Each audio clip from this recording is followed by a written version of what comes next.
गावे टोला सुन के खुश हो जाई है भोला, खुश हो जाई है भोला। देखो न जाता गावे टोला सुन के खुश हो जाई है भोला। भंगिया का पूरा बेल पतैया लीजिए, कांवर सजा के देवो घर चलिए, देवर जी कांवर सजा के देवो घर चलिए।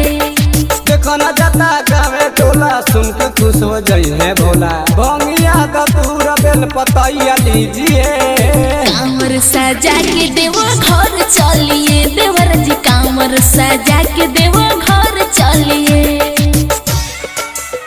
देवो घर चलिए, कांवर सजा के देवो घर चलिए।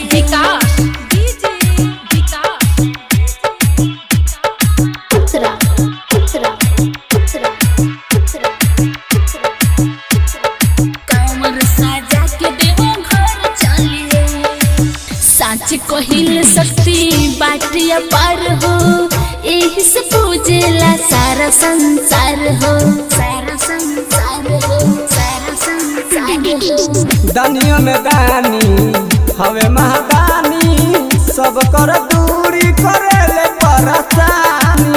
तोहरो जोड़ी लागिए जाई, सुनर कनिया तोह के भेटाई। नमः शिवाय के रट आप लगा दीजिए, कांवर उठा के देवो घर चलिए, देवर जी कांवर उठा के देवो घर चलिए, देवो घर चलिए, कांवर सजा के देवो घर चलिए।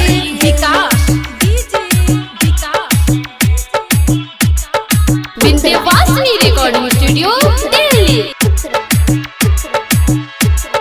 कांवर सजा के देवो घर चलिए, रंजित रंगीला तोहरो पूरी अरमान हो, मन में बसा ली हो शिव जी के नाम हो, शिव जी के नाम हो, शिव जी के नाम हो। राइटर अभी की बाबू गइले बाबा धाम हो, बन गइले उन कर बिगड़ल काम हो। सोचत बाड़ी रानी रीना, देवघर छोड़ के जाइब कहीं ना।